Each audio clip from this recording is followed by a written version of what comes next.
Hello, you guys. Let's talk about Chapter 9, Lesson 3, the Pythagorean Theorem. So, you have to know some vocabulary. First of all, this funny word, hypotenuse. Hypotenuse is always talking about the longest side of a right triangle, and here I used green to represent C. Now, the legs make up the right angle. So, one of the legs is a shorter side that we usually call A, and the other leg is a little bit longer, and that's B. But the way you're going to know that they're legs is they always form that right angle. And so Pythagorean theorem is just a squared plus b squared equals c squared. Okay, so let's take a look at example 1. Finding the legs of a hypotenuse. Finding the length of a hypotenuse. A building's access ramp has a horizontal distance of 24 feet. So that's right here, I used blue. And a vertical distance of 2 feet, and that's right here, I used red. Find the length of the ramp to the nearest tenth of a foot. Well, we're just going to approximate. When they say to the nearest, that just means approximate. Oh, it's a really windy day, sorry, and so our blinds are making a lot of noise. Okay, but we're not going to approximate to the tenths place. I just want to approximate to the nearest whole number, so the nearest foot. All right, so we're going to always start off with a squared plus b squared equals c squared. And so I'm going to put in the 2 for the a, so 2 to the second power plus the 24 for the b to the second power equals c to the second power. And remember, I knew the legs were right here, the a and the b, because they formed that right angle. And so now we do a little bit of math. 2 to the second power is 4. Copy the plus. 24 to the second power is 576. Bring down the equal sign. Bring down the c squared. Now, in order to solve for c, we have to take the square root of both sides, okay? So I added together 4 plus 576 and got 580. But then to solve for c, I have to take the square root of both sides.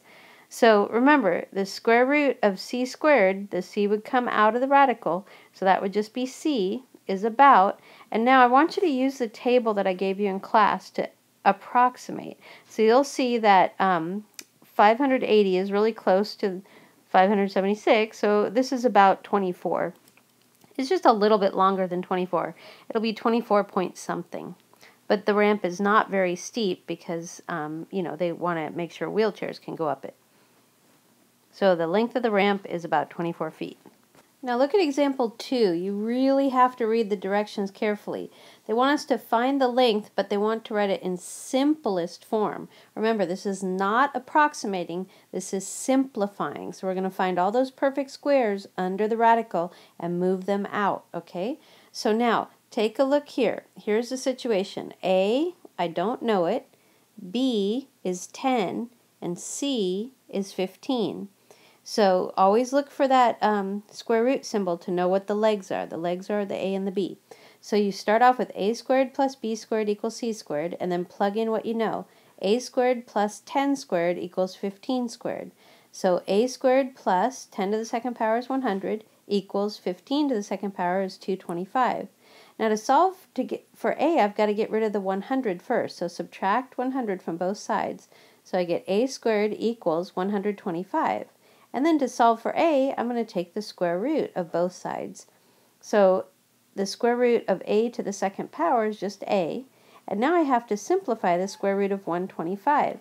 So look over in the margin. Here's the square root of 125, and I break it apart using the prime factor trees. So I get 5 times 25, break the 25 apart to get 5 times 5. And now I write everything under the radical. So I put the square root, and then I see a pair of 5s, so that's 5 to the second power, times, and there's one more 5. Remember, anything with a power of 2 can get out of the radical, so move that 5 to the second power out, so it's 5 radical 5. And so that's what that length is. It's 5 radical 5 units.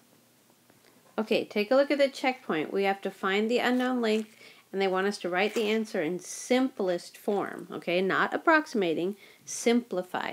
All right, so take a look at number 1. A is 6, B is 8, and C I don't know. So put a squared plus b squared equals c squared. So 6 to the second power plus 8 to the second power equals c squared. Well, 6 to the second power is 36 plus 8 to the second power is 64 equals c squared.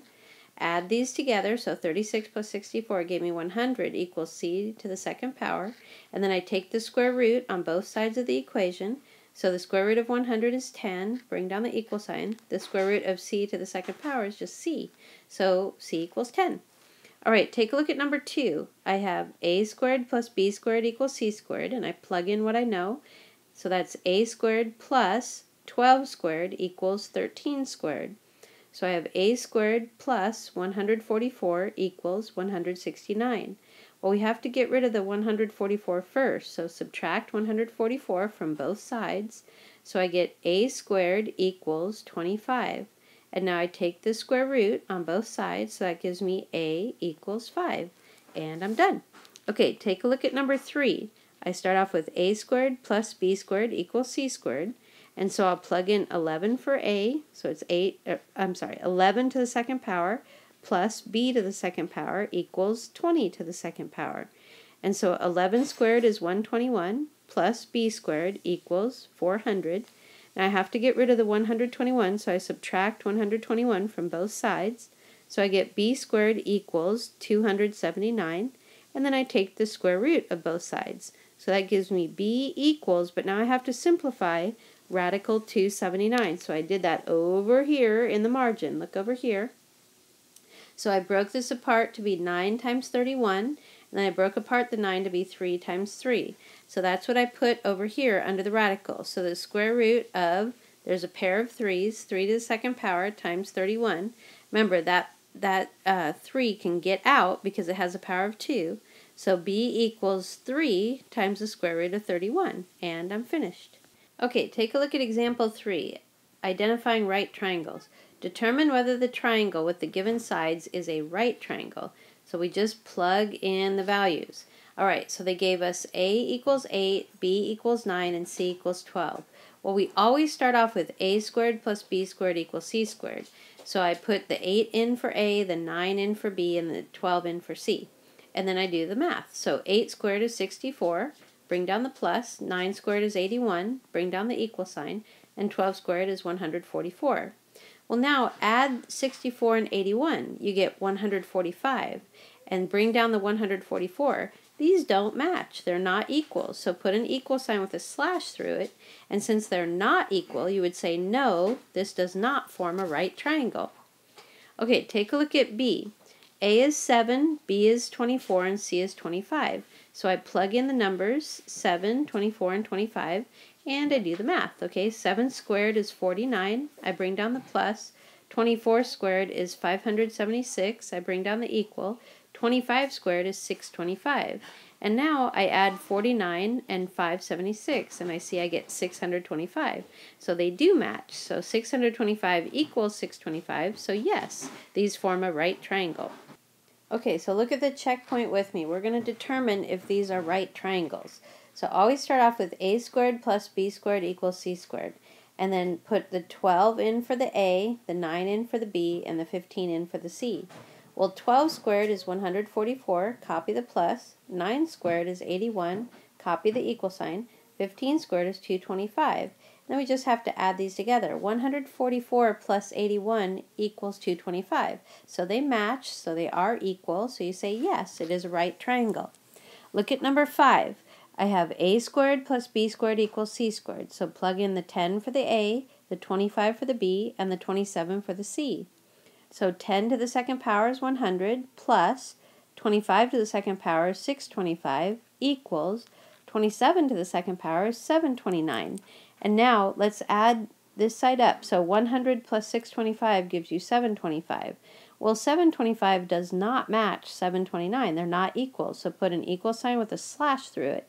And then you'd say, no, these do not form a right triangle. Remember, you must show your work. Please write this.